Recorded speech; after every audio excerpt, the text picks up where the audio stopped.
Samantala, volume ng sasakyan na pumapasok sa Dagupan City bumaba ng 10% dahil daw sa big-time oil price hike. Narito ang report.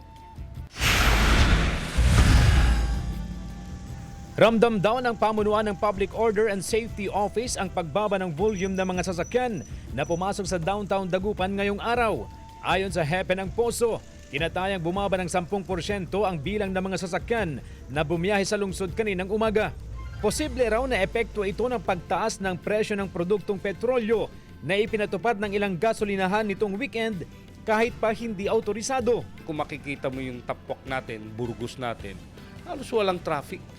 Ay makikita mo rin yung Arellano natin. Ang nagkaroon lang kami ng traffic ngayon, yung bunuan dahil may patay, may libing. Bagamat maganda ang dulot nito sa daloy ng trapiko, ang nakababahala raw rito ay ang pagdami ng commuters at baka kulangin ang mga pampasaherong sasakyan. Posible pa raw na mas lalong bumaba ang volume ng sasakyan bukas kung kailan ipatutupad ang big-time oil price hike.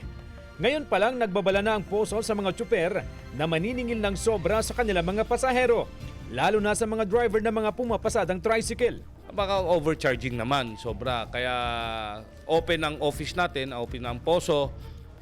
Mag-report lang po kayo.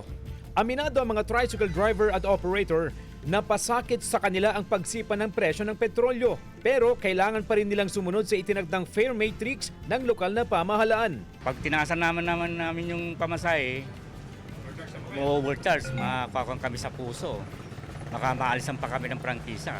20 pesos ang regular fare at 30 pesos naman ang pasahe sa special hire o yung mga nasa holding area. Kasama si Jing Dakanay, CJ Torida, One North Central Luzon.